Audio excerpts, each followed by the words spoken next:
Hello guys, আসসালামু আলাইকুম। চলে আসলাম এই বছরের হালকা দিকে সেরা বড় সবচেয়ে বড় একটা তরমুজ নিয়ে। এটা হচ্ছে আমার গাছের তরমুজ।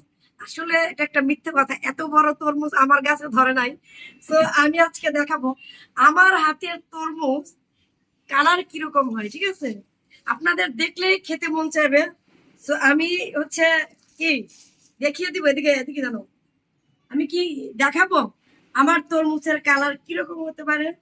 তো সবাই তাকিয়ে থাকেন, দেখেন আজকের তরমুজ চাই, সেরা তরমুজ আজকের। আল্লাহ, এত ওজন! বিশাল বড় তরমুজ, বিশাল বড়। ওয়াও, মাশাআল্লাহ মাশাআল্লাহ। কাছে কাছে কাছে আস্তে আস্তে।